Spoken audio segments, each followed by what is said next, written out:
Vamos a comenzar a grabar. Bueno, el plan de hoy día es que hemos coordinado con el doctor Flores para que yo empiece la clase que corresponde a diátesis trombótica, que sería hasta las 2:40, ¿no?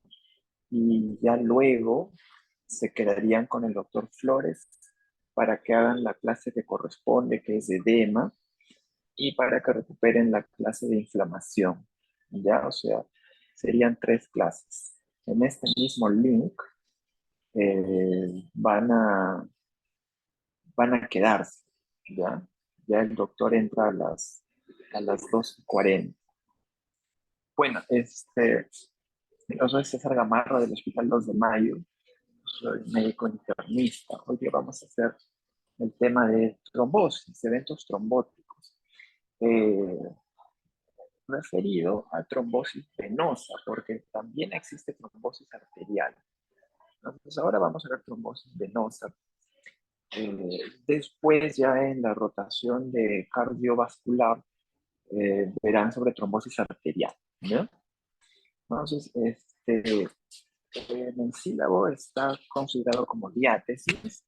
Habría que dar la definición, ¿no? Que se refiere a una predisposición orgánica a contraer una determinada enfermedad. Y es algo descrito ya hace mucho tiempo, incluso desde tiempos de Hipócrates, ¿no? Donde vemos acá como Hipócrates sostiene un miembro inferior derecho, ¿no? Con una tromboflebitis, un aumento de volumen de esa extremidad, eh, haciéndonos recordar lo que es una trombosis venosa profunda. Entonces vamos a ver un caso. Esta es una paciente que actualmente está hospitalizada. Ahorita está acá en nuestra sala, que es una sala de mujeres, sala San Andrés. Y es evidente la diferencia de volumen del miembro inferior derecho respecto del izquierdo, ¿no? Lo vemos más grande, hay edema, que se extiende, fíjense, desde el muslo hasta el pie. Toda la extremidad está comprometida. Hay edema con sus compañeras que están rotando. Vimos cómo deja una fobia eh, bien profunda y que demora en volver a su posición la piel, ¿no? Y el celular subcutáneo. Entonces, esta paciente, ¿cuál es su antecedente? Tiene un cáncer ginecológico y eso es lo que la ha predispuesto a hacer este evento trombótico, que es la trombosis venosa profunda. También existe trombosis venosa superficial, ¿no? Serán de venas, como dice su nombre, superficiales. Sin embargo, su importancia clínica es menor comparado con una trombosis venosa profunda, porque existe un riesgo de que embolice ese trombo y viaje hasta el pulmón. Y eso ya conlleva un tromboembolismo pulmonar, que es una complicación bastante grave, es algo severo, algo bastante peligroso que incluso puede conllevar a la muerte, incluso puede provocar la muerte de manera súbita en algunos pacientes, ¿no? Por eso la significancia clínica es mucho mayor cuando se trata de una trombosis venosa profunda, ¿no? La trombosis venosa profunda mayormente es de miembros inferiores. Sin embargo, también puede darse en miembros superiores, pero es menos común. Por ejemplo, esta golfista hace un par de años tuvo una trombosis en miembro superior, que en la prensa lo reportan como un coágulo en el brazo, ¿no? Una trombosis. Eh, en esta paciente, la trombosis, el factor de riesgo es el cáncer. En esta paciente, eh, el factor ha sido el esfuerzo repetitivo por el deporte que hacen, ¿no? Por el movimiento del brazo. Eso puede provocar una lesión, ¿no? Repetitiva, y un daño endotelial en el vaso, en la vena. Y algunas veces incluso puede ser que ya anatómicamente haya alguna variante, digamos, por ejemplo, en los vasos en la salida por las costillas, o por debajo de la clavícula, por ejemplo, puede haber mucha presión que ejerce ya por una variante anatómica, digamos, ¿no? Y eso, además del movimiento que hace con su brazo esta persona, puede favorecer el riesgo de hacer una trombosis, ¿no? Esto era lo que justo les decía, que puede, el hecho de que aquí hay una mayor presión, como que está apretado el vaso, entonces eso favorece el daño del endotelio, ¿no? Vamos a ver algunas cosas que si son, para ver si son o no trombosis. Fíjense, ese enrojecimiento es un eritema de la pierna derecha, ¿no? Sin embargo, también vemos unas lesiones donde hay una pérdida de piel, ¿no? Este es un varón de 56 años que viene con fiebre, escalofríos y toda esa zona caliente y dolorosa en la piel. Esto es una celulitis, ¿no? Los datos que mencionan acá como fiebre, escalofríos, todo eso nos hace pensar en algo más infeccioso en este contexto, ¿no? Esto no es una trombosis. Esto tampoco es una trombosis. Es un paciente que refiere que estuvo haciendo movimiento con su brazo y escuchó como una burbuja que se rompa, ¿no? Se escuchó. Esa es una lesión del bíceps muscular, ¿no? Entonces, no todo aumento de volumen es una trombosis. Esta es una paciente que estuvo hospitalizada también aquí en la sala. Una paciente ya de alrededor de 60 años. No recuerdo bien si fue a inicios del 2023 o a fines del 2022 que estuvo hospitalizada la señora. Miren la pierna izquierda, es la pierna sana, ¿no? La pierna izquierda es la sana. Eh, ya se nota que está bastante adelgazada la señora, ¿no? La señora estaba hospitalizada por un cáncer de estómago y de un momento a otro, un día durante la visita de la mañana, la interna nos reporta que había notado que la pierna derecha estaba aumentada de volumen. Había edema también y había dolor en la pierna. Entonces, teniendo en cuenta el antecedente de cáncer de estómago, se propuso que sea una trombosis venosa profunda, ¿no? Y luego con los exámenes correspondientes se verificó que era una trombosis. Entonces, en cuanto a la clínica, hay algunos hallazgos y signos importantes de trombosis venosa, ¿no? Como la sensibilidad, o sea, el aumento del dolor, ¿no? Lo tocan, duele. Y además aumento de volumen, y hay una asimetría en las extremidades. Siempre a la observación, a la inspección, van a notar que hay una asimetría. Y eso debería ser objetivado midiendo, ¿no?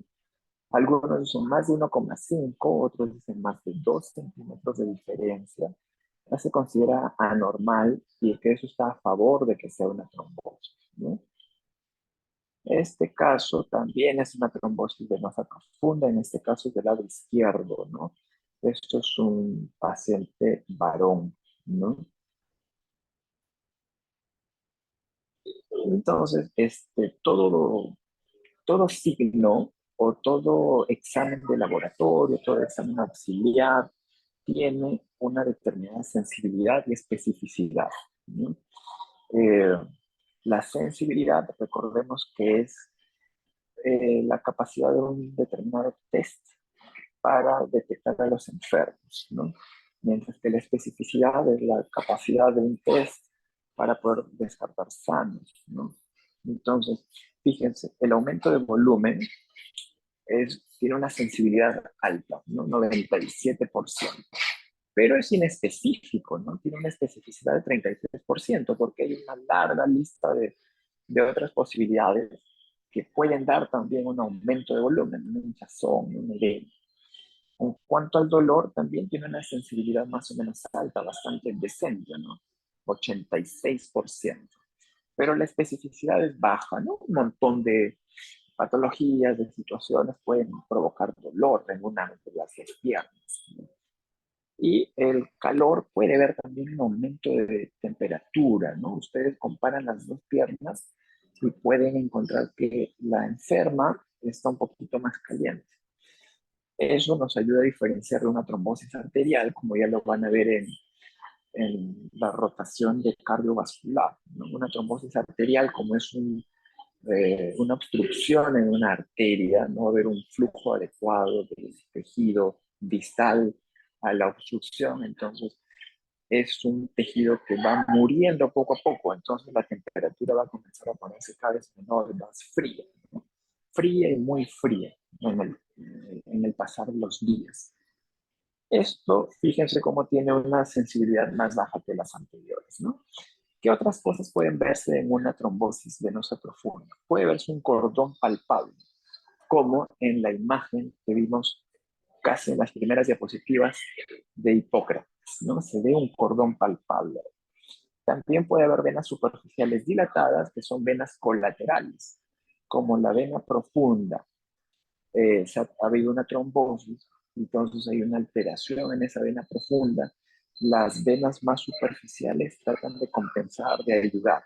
Entonces se dilatan y se van a ver como unas venitas más marcadas, ¿no? También puede haber signo de Homans, que lo vamos a ver en un momento, que es algo clásico, ¿no? Puede haber eritema de piel y puede haber también una temperatura aumentada, ¿no? Sin embargo, la base de estos signos parece dudosa en realidad, ¿no? Esto es de Netter, de medicina interna, y ahí hay unos dibujos bastante clásicos, ¿no? Vemos aquí el cordón palpable en la parte posterior de la pierna. Vemos aquí como el examinador, en la imagen del lado derecho superior, vemos como el examinador hace la compresión del, de la pantorrilla, ¿no? La compresión de la pantorrilla hace, y eso induce dolor en la propia pantorrilla. A eso también se le conoce un signo de Hollow, ¿no? Este de acá, la segunda de aquí, es el signo, vamos a ver si se puede activar acá bueno, este es entonces el primero, el dolor en la pantorrilla. Al hacer fuerza en la pantorrilla, duele, me hollow. Esto, el examinador lo que hace, eso es el HOMAS, este de acá. Entonces, el examinador hace una dorsiflexión del pie. Esto es lo que hace el paciente, el examinador. El paciente está ahí quieto, tranquilo, y el examinador flexiona el pie. Y el paciente lo que va a referir es dolor en la pantorrilla. Eso es HOMAS. Tú le induces el dolor al paciente. Y otra cosa que se hace también es medir. Tú, digamos, tú observas y te parece que esta pierna está más hinchada. Entonces, mides al mismo nivel, mides en el lado derecho, en el lado izquierdo, ¿no? Y lo registras en tu historia clínica, ¿no? Para que digas cuánto es la diferencia.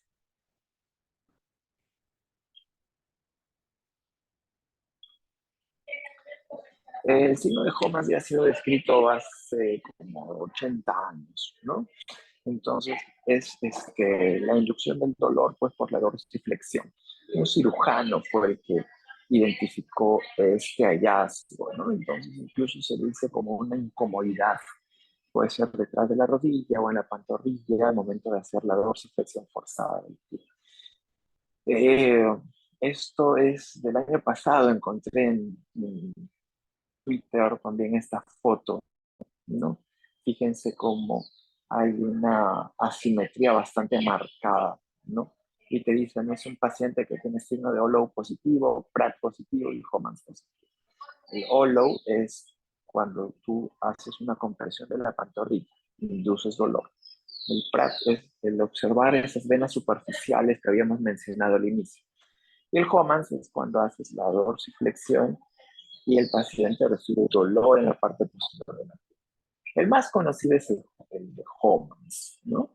Sin embargo, la sensibilidad, la especificidad no es tan alta de estos signos, desgraciadamente. Hay algo muy importante que deben ustedes diferenciar. Cuando es una trombosis venosa profunda, hay que saber que hay una proximal y una distal. ¿no? El punto, digamos que el límite está aquí marcado por la poplitea. Entonces, una trombosis venosa profunda distal se da, por ejemplo, te dicen en la ecografía que el problema está en la tibial anterior, ¿no? Una próxima sería que le hacen la ecografía al paciente, la ecografía Doppler y encuentran que el trombo está, digamos, en la femoral. O a veces está bien arriba, ya casi en la yaca. ¿No? Entonces, ¿cuál es la importancia de saber si es una proximal o una distal? Que las proximales están más cerca del pulmón, ¿no? Al estar más cerca del pulmón, entonces hay más chance, más riesgo de que el trombo viaje hasta el pulmón. La distal tiene menor riesgo, pero también es un riesgo, ¿no?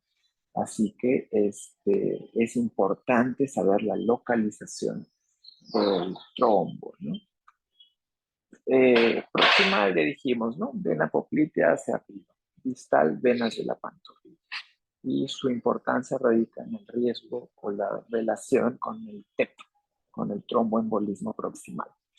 Este libro es bastante recomendable, ¿no? Pero seguramente ya lo tienen, porque les mencionaba que todo signo, todo síntoma, incluso o algunos exámenes complementarios, todos tienen una determinada sensibilidad o especificidad para poder aproximarnos a una determinada patología, ¿no? En este caso, hablamos de la trombosis venosa profunda. Entonces, acá hay algunos hallazgos, tanto a la inspección, a la palpación, y acá está también el signo de Homans. Fíjense, el signo de Homans tiene una sensibilidad baja, ¿no? De 10 a 54%. Hay un rango aquí amplio porque depende de cada referencia bibliográfica, de cada estudio, cada trabajo que han hecho, ha dado diferentes sensibilidades. Y aquí McGill, que es el autor de este libro, lo resume y dice, bueno, la sensibilidad del Homans es del 10 al 54%. Su sensibilidad puede llegar a ser mayor, ¿no? Digamos de 40 a 89%. ¿No? A la inspección es bastante variable, ¿no? Entonces, fíjense, el aumento de volumen de la pantorrilla, digamos, a nivel del miembro inferior, o en la pantorrilla, una diferencia de 2 centímetros, fíjense, una sensibilidad y especificidad casi llegando al 70%, ¿no? Es moderada, podríamos decir. Cada uno de estos hallazgos tiene una sensibilidad y especificidad. ¿Por qué es importante esto? Porque lo primero que nosotros hacemos ante un paciente con una probable trombosis es que establecemos un juicio clínico, ¿no? Entonces, clínicamente nosotros evaluando o mirando y examinando al paciente, tenemos una probabilidad de que eso sea una trombosis antes de hacerle otros exámenes, ¿no? Antes de hacerle de repente dinero D, antes de hacerle ecografía Doppler, ¿no? O antes de hacerle angioTM. Previamente nosotros debemos evaluar clínicamente al paciente para establecer cuál es la probabilidad pretest, ¿no? Entonces, es importante saber todo esto de la clínica, de la inspección, de la palpación. Sí, es importante. Sin embargo, como podemos ver, uno se queda un poco corto. Entonces, después será necesario hacer ya otros exámenes, ¿no? Acá ven ustedes el livelihood ratio de cada uno de estos hallazgos cuando se trata de una trombosis venosa profunda, ¿no? El que mejor livelihood ratio tiene es la diferencia o la asimetría de la pantorrilla, ¿no? Eso nos ayuda bastante. Mientras que fíjense, lo que nos aleja, nos reduce la probabilidad de que sea una trombosis venosa profunda es esto. Si no vemos una asimetría en el volumen, ¿no? de los miembros inferiores, si las vemos simétricas, esto nos reduce la probabilidad, alrededor del 15% reduce la probabilidad de que sea TDP, ¿no? Mientras que estos hallazgos que están hacia la derecha, que ya los hemos mencionado, nos incrementan la probabilidad de que sea realmente una trombosis, ¿no? ¿Por qué se produce una trombosis? Acá tenemos que seguir hablando, luego de más de 100 años, de la triada de Virchow, ¿no? Virchow vivió hasta inicios del siglo pasado. Eh, y él describe tres factores, ¿no? Uno, un factor es el estado de hipercoagulabilidad. Otro factor es la estasis y otro es la lesión endotelial. Entonces, estos tres factores forman un triángulo. Cada uno es uno de los factores comprometidos en la fisiopatología de la trombosis. Puede ser que tu paciente tenga solamente uno, o de repente tiene dos, o de repente tiene los tres factores, ¿no? Entonces, tú tienes a tu paciente con una trombosis. Tu tarea es, en primer lugar, demostrar que es una trombosis, luego saber por qué hizo la trombosis, para que tú determines, mi paciente tiene este factor, para que tú manejes, controles esos factores y reduzcas el riesgo de que este paciente en el futuro vuelva a tener otra trombosis, ¿no? Otro episodio semejante. Estos factores ustedes los van a encontrar haciendo una buena historia clínica, como ya les han reiterado sus doctores, sus docentes en las prácticas, ¿no? En la anamnesis ustedes van a tener que recabar toda la información para saber qué factores son los que han favorecido la aparición de una trombosis. Les mencioné ya que también hay trombosis venosa superficial, sin embargo es algo menos digamos, menos grave, pero es algo que amerita también evaluar de todas maneras, ¿no? Vamos a ver la teoría de Virchow un poco más de cerca. Aquí, este es de un estudio, un artículo sobre medicina de altura, entonces por eso al triángulo lo ponen como un nevado, ¿no? Entonces, hay factores relacionados a la hipercoagulabilidad, el daño vascular o el daño endotelial de la estasis circulatoria. La estasis significa que no se moviliza bien la sangre, ¿no? Entonces eso puede ser cuando uno, por ejemplo, está postrado, hay una reducción de la movilidad por algún motivo en el paciente. Imagínense un paciente que está hospitalizado, ya han visto a los pacientes hospitalizados. Y ahí se dan cuenta que el paciente está echado horas de horas, algunos todo el día, no se mueven. Los que no estamos hospitalizados, como ustedes, como yo, estamos haciendo nuestras cosas, estamos moviéndonos de un lado a otro. Pero alguien hospitalizado o alguien que de repente tiene una fractura que le impide moverse, o alguien que por algún problema neurológico está discapacitado, está en cama, esos son factores relacionados a la estasis. O de repente alguien que hace un viaje largo, horas y horas sentado en un ómnibus, en un avión, puede estar 10, 14 horas sentado.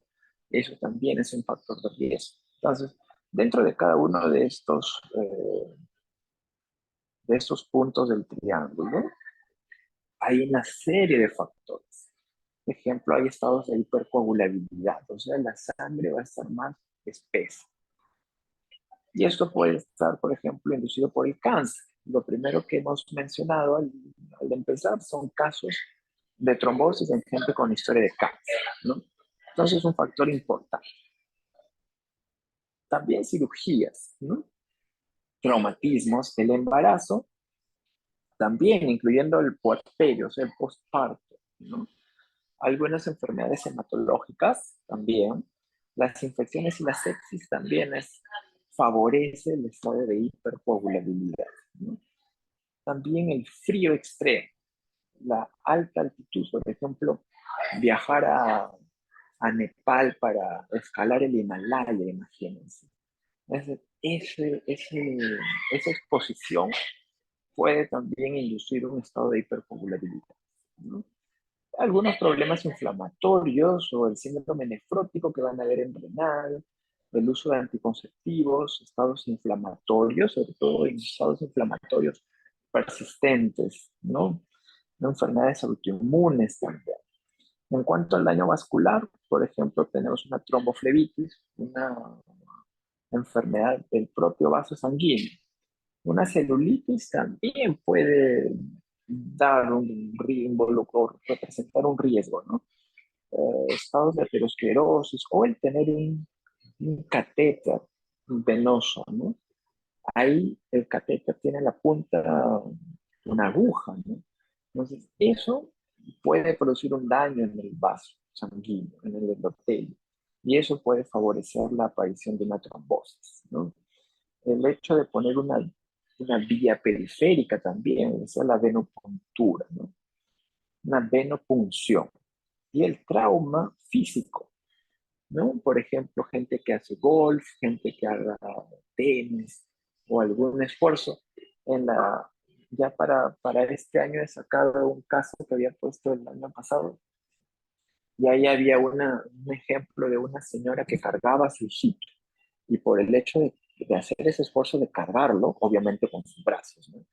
Eso representaba un daño en un vaso sanguíneo y le produjo una trombosis, ¿no? En ese caso del miembro superior. Y la estasis ya hemos visto, ¿no? El estar sentado mucho tiempo, la restricción del movimiento, una fibrilación auricular también, ¿no? Problemas cardiovasculares también pueden estar como riesgo de estasis. De diferentes maneras pueden ver lo mismo. Acá está representado de esta manera. Acá pueden ver como una tabla donde diferencian, ¿no? Estos son riesgos fuertes, factores de riesgo fuertes, factores de riesgo débiles. Es decir, han tenido que hacer estudios probablemente de casos y controles y han visto, ya el OR es más pequeño, más fuerte, y en estos de acá el OR será más pequeño, ¿no? Entonces, de esa manera han determinado que esos son factores de riesgo fuertes y estos más débiles, ¿no? Fíjense cómo está ahí el cáncer, algunos problemas como el síndrome antifosfolipídico, ¿no? Y ojo, los factores de riesgo se pueden dividir en persistentes o transitorios, ¿no? Algunos de ellos pueden ser tanto persistentes como transitorios. Por ejemplo, el cáncer podría considerarse de repente, si es un tiempo de enfermedad corto, como algo transitorio. Pero hay cánceres que persisten, se perennizan, entonces ya se puede considerar ahí como un factor de riesgo persistente. Esta es otra fuente. Acá, miren cómo consideran que el factor es de riesgo fuerte. Acá dicen, bueno, vamos a considerar los que tienen un OR más de 10. Eso es enorme. Fracturas, prótesis de caderas, cirugías grandes, traumatismos, tener lesiones de la médula espinal. Eso significa estar postrado. Otros de moderada fuerza, con un OR de 2 a 9, cirugías ortopédicas, cánceres, ¿no? Tener un catéter venoso central, una falla cardíaca, usar anticonceptivos, ¿no? Strokes que dejan al paciente postrado, ¿no? Y otros más débiles que ya tienen un OR menor de 2, bajitos, ¿no? Hay obesidad, por ejemplo, embarazo, ¿no? Así lo pueden ustedes dividir. Esos factores son los que tienen ustedes que buscar en el paciente. Bueno, esto ustedes están siempre más actualizados en todo lo que es fisiopatología, ¿no? Porque acaban de pasar por fisio, están llevando patología. Entonces, eh, así es como se produce un trombo, ¿no? Sobre todo en estas zonas donde hay estas válvulas de las venas. Ahí es donde hay mayor predisposición a poder formar esos trombos, ¿no? Para que finalmente haya un depósito de fibrina en el paciente, ¿no? Entonces, el dímero D está también involucrado aquí en esto. Y es una degradación de la fibrina, ¿no? Eh, Ayuda a evaluar a los pacientes, sin embargo, hay que tener en consideración que no es tan específico, ¿no? Es decir, una serie de enfermedades, de situaciones, puede provocar que se eleve el dímero D, ¿no? Por ejemplo, en cánceres, en sepsis, en cirugías, en embarazos, en enfermedad renal crónica puede haber elevación del dímero D. Así que hay que tener bastante criterio para poder eh, analizar el resultado, interpretar el resultado del dinero. Por eso es que no debemos creer ciegamente en el dinero D. El dinero D, su ventaja bastante conocida es que tiene un valor predictivo negativo bastante alto. Eso significa que si tú tienes un determinado paciente, primero lo evalúas clínicamente, ¿no? Le haces una evaluación clínica y luego le sacas, digamos, el dímero D. Si el dímero D del paciente es negativo, prácticamente tú estás descartando que sea una trombosis, un evento trombótico, ¿no? Pero si te sale positivo, todas estas posibilidades están en la lista, ¿no? Una larga lista de condiciones que pueden hacer que haya un aumento del dímero. Por ejemplo, en tiempos de COVID, cuando veíamos acá a los pacientes con COVID, prácticamente todos los que estaban hospitalizados por COVID tenían dímero de alto, porque había ahí una reacción, una respuesta inflamatoria pues, abrumadora, ¿no? Entonces, ¿cuál es la idea de aproximarse al diagnóstico a los pacientes? Lo primero será lo que están haciendo ahora, introducción a la clínica. La clínica, eso es lo primero que tienen que hacer. Según la clínica, según sus criterios, según los hallazgos de la historia, del análisis, del examen, ustedes van a establecer cuál es la probabilidad de que eso sea una trombosis, ¿no? Y de acuerdo a eso pedirán exámenes adicionales. De todas maneras se necesitan exámenes complementarios, ¿no? Entonces, la sumatoria de todo esto es lo que nos ayuda a, a llegar al diagnóstico de una trombosis venosa profunda, ¿no? Debido a que la presentación clínica no es específica, ¿no? Como ya lo hemos mencionado. Este es un algoritmo para evaluar tanto trombosis venosa profunda como embolismo pulmonar, ¿no? Entonces, lo primero que hacen es una evaluación clínica y ahí pueden ustedes utilizar alguna herramienta, algún score que representa una regla de decisión clínica, ¿no? De acuerdo a eso, tú dices, a mí me parece muy probable que esto sea una trombosis. Entonces de frente te vas a hacer algún estudio de imágenes. Pero si a ti te parece poco probable o medio raro, no sé, tú dices, no estás tan seguro, tan convencido, basado en la clínica, que sea una trombosis, ahí le pides dímero D, ¿no? Si el dímero D te sale normal, tú ya estás excluyendo que hay un evento trombótico. Pero si el dímero D está alterado y clínicamente tú estás orientado a pensar que sea una trombosis, ahí pasas a hacer algún estudio de imagen, ¿no? Eso lo van a ver sobre todo ya en medicina, ¿no? Pero es importante que tengan ya esa noción, que cuando tienen un paciente con una probable trombosis, la aproximación es de esta manera, ¿no? ¿Hay algún gold estándar? Gold estándar se le dice algún examen que sea pues el que tiene la mayor capacidad para llevarte el diagnóstico, ¿no? Entonces, en realidad sería pues una venoangiografía, ¿no? Pero eso es bien difícil de llegar a hacer. Es un poco complicado, ¿no? Esta venografía. Entonces, no es práctico, es un poco invasivo, lo tiene que hacer el cirujano cardiovascular en sala de operaciones. Entonces no es práctico, ¿no? Involucra también utilizar una sustancia de contraste que le tienen que inyectar por la vena al paciente. Poco práctico, difícilmente que se llegue a hacer eso, ¿no? Entonces, más bien lo que se haría es otros estudios que sean de imágenes, ¿no? Entonces, la venografía contrastada es el gol estándar, eso hay que saberlo, ¿no? Sin embargo, tiene desventajas que ya hemos mencionado, más costos, invasivo, ¿no? Lo más práctico es imágenes, ¿no? Sobre todo el ultrasonido, la ecografía Doppler, ¿no? Es más costo efectivo, más práctico, ¿no? Esa es la ventaja. Entonces, la venografía de contraste, como les dije, se refiere a utilizar una sustancia de contraste, ¿no? Los scores son importantes, sí, ¿no? Esto lo van a ver más en medicina, pero acá la importancia de mostrar esto es para que vean cómo se aplica lo que les mencioné de la clínica, ¿no? O sea, lo del examen, lo de los antecedentes, ¿no? Entonces, hay una serie de scores. Solo concentrémonos en dos. El Wells, que es para pacientes ambulatorios, ¿no? Así fue ideal, ¿no?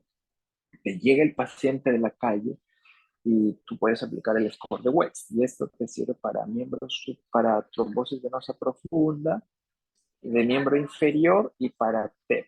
Hay un score de Wells para TBP y otro para TEP. Son dos Wells. Y si es un paciente con una trombosis probable de miembro superior, tú utilizas este score de Constance, ¿no? Esos dos es bueno que sepan que existen, ¿no? No es que tienen que memorizarse, pero ya ustedes lo buscan, ¿no? Si tú dices, esto es un probable TBP, lo buscan en su aplicación del celular, buscan WEX. Si es de miembro superior, buscan Constance, ¿no? Y acá está, ¿no? En el MDCalc, ustedes buscan, ¿no?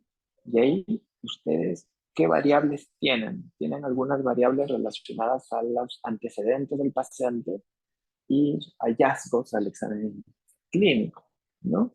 Con eso ustedes van a determinar qué tan probable, qué tan buena es la probabilidad pretest clínicamente de ese paciente. Pretest, ya les dije, es antes de que ustedes le pidan los exámenes de laboratorio, ¿no? Entonces, fíjense cómo el score de Wells para miembro inferior, para trombosis venosa de miembro inferior, fíjense cómo si el score de Wells sale bajito, significa una baja probabilidad pretest. Ahí la sensibilidad es bien baja. Mientras que si te sale un puntaje alto, ya es mayor la sensibilidad, vale más el resultado del Wells, ¿no? Y esto es el Constance que les mencioné hace un momento, ¿no? El Constance. Esto es para miembro superior. Entonces, miren, mientras más puntaje le sale en ese score, la sensibilidad sube, ¿no? Bueno, no les recomiendo que pasen tantas horas frente a la computadora. La inmovilidad eh, representa un riesgo de hipercoagulabilidad, ¿no? Y esta es una revisión de reportes de casos y fíjense cómo hay pacientes reportados que luego de estar trabajando en la computadora o esos gamers que pasan horas y horas tienen riesgo de hacer tanto trombosis venosa profunda como un embolismo pulmonar. Entonces, si ustedes ahí repasan la triada de Virchow, será la estasis relacionada a esto, ¿no? Los viajes también, miren cómo ya en los 80s, este paper de Lancet del 88, mostró esto, como lo llamaron inicialmente como síndrome de la clase económica, ¿no? O síndrome de la clase turista, donde mostraron a tres sujetos que hicieron una trombosis, ¿no? Entonces, eso es por de los tres factores de Virchow, la estasis, ¿no? Y podemos tener una paciente así que les llega de repente de viaje, ¿no? Obviamente que mientras más factores de riesgo hay, es peor. Por ejemplo, si un paciente obeso viaja, digamos, 14 horas, su riesgo es mayor respecto de alguien que tiene un peso normal, ¿no? Mientras más es la distancia, acá está en kilómetros. Un vuelo de más de 10.000 kilómetros tiene un riesgo mayor que un vuelo que tiene, por ejemplo, de 7.500 a menos de 10.000 kilómetros, ¿no? Un diagnóstico diferencial importante, ¿no? No todo aumento de volumen es trombosis, ¿no? Hay otras posibilidades. Diagnóstico diferencial, una insuficiencia venosa, una tromboflebitis superficial, por ejemplo, alguna lesión de alguien que está practicando un deporte, de repente es alguien que puede hacer sus fulbitos y una vez a las 500 y de repente es una lesión muscular, ¿no? O una pierna que no tenga movilidad, por ejemplo, en alguien que tenga, imagínense una lesión medular y que el paciente ya esté parapléjico, y eso puede conllevar también un aumento de volumen de la pierna, ¿no? O un quiste de Baker, la celulitis, el linfedema también se considera dentro de la lista de diferenciales. Entonces, es importante que ustedes estudien bien a sus pacientes para que cuando ya no lleven medicina, ustedes van a decir, bueno, a mi paciente le voy a dar su tratamiento contra la trombosis de manera limitada por 3 a 6 meses o lo voy a dar de manera indefinida. Por eso es importante que hagan una buena historia, sabiendo cuáles son los factores que tiene ese paciente. El TEP lo vemos solo de manera un poco tangencial en esta oportunidad, ya lo verán mejor en respiratorio, en cardiovascular, ¿no? Un paciente con TEP, ustedes piensan en alguien que, por ejemplo, tenga ya una trombosis y que les haga taquipnea de manera súbita, ¿no?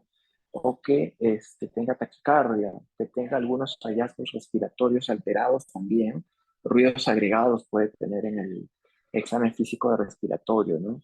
O puede tener de repente una distensión venosa yugular. Incluso algunos raros pueden tener fiebre también asociada, ¿no? Estos datos, ustedes tienen un paciente con una trombosis venosa profunda y que se les presenta con taquicardia, taquipnea, disnea súbita, están en obligación de plantear un PET descartable, ¿no? Porque es algo que puede poner en riesgo la vida del paciente. Después de una trombosis, ¿el paciente quedará totalmente normal? Esa es la pregunta, ¿no? No siempre. Hay algunos pacientes que pueden tener esto, que se llama síndrome post-trombótico. Y para eso hay una escala que se llama la escala de Villalta. Si tú tienes un paciente que te viene con historia de que recientemente ha sido tratado por una trombosis venosa profunda, de repente te dice que ya se resolvió el problema, pero todavía tiene dolor en la pierna, de repente tiene calambres, sensación de pesadez, parestesias o prurito. Esos pueden ser síntomas de un síndrome post-trombótico, ¿no? O de repente el examen físico todavía le encuentras un poco de edema pretibial, induración de la piel, hiperpigmentación, enrojecimiento, infiltración venosa. A la compresión de la pantorrilla, de repente le encuentras dolor o incluso hasta una úlcera venosa. Eso también puede orientar a síndrome post-trombótico. Y acá lo puedes tú considerar como que no hay, como leve, moderado o severo. Entonces, a cada uno de estos le pones tú un puntaje, un puntaje y lo sumas y el resultado te dirá si no hay síndrome post-trombótico, si hay un síndrome post-trombótico leve, moderado o severo, ¿no? Entonces sí puede tener consecuencias posteriores. Digamos que como una secuela de la trombosis puede quedar, ¿no? Las guías, ustedes eso ya lo van a ver en medicina, pero en general es importante que de esta clase se acuerden que cuando tienen a un paciente con una probable una trombosis, ya sea una trombosis venosa profunda o un embolismo pulmonar, lo primero que te dicen todas las guías es que hagas una buena evaluación clínica, ¿no? Y apliques algún score, que es una regla de decisión clínica, ¿no? Un CDR, una regla de decisión clínica, ¿no? Estas son las guías de la ASH, de la Asociación Americana de Hematología. No es para que se lo revisen, eso lo van a ver en medicina, les reitero, pero lo que me interesa que ustedes sepan es cómo lo primero que tienen que hacer es aplicar su clínica, ¿no? Y luego harán las demás evaluaciones, ¿no? Esto también es de la ASH, ¿no? Fíjense cómo en las guías también consideran la sensibilidad y la especificidad de cada resultado, pero acá ya aplicando ultrasonido, ¿no? ¿Hay alguna forma severa de trombosis venosa profunda? Sí, hay unos pacientes que pueden tener formas bastante peligrosas. Y eso se llama una flegmasia cerúlea dolens, ¿no? Encontré este reporte de casos, justo es un médico cardiovascular de Trujillo. Lo puse porque esto lo hizo en un hospital de Trujillo, de donde vengo. Entonces, fíjense, reporta unos casos y pone fotos, está bastante interesante. Algunos de estos pacientes que hacen una trombosis, digamos, ya bastante severa, pueden llevar incluso a mostrar esto, ¿no? Que incluso puede haber necrosis de dedos, ¿no? A este paciente, miren, empieza así, con una trombosis en la, y cianosis, ¿no? Comienza a ser cianosis al quinto día y necrosis al decimocuarto día de hospitalización. Y esto ya no tiene, pues, forma de remediar. Si hay necrosis, ya es tejido muerto. Esto lo tuvieron que amputar, ¿sí? Los dedos. Entonces, eso es flegmasia cerúlea dolens, ¿no? Así que ya quedarían, chicos. Bueno, esta es una foto del hospital de noche. Este, quedan con el doctor Flores para que puedan continuar con las dos siguientes clases. Eh, quiero buscar en la lista de participantes al doctor. Y bueno, si no hay ninguna pregunta, nos estamos despidiendo, chicos.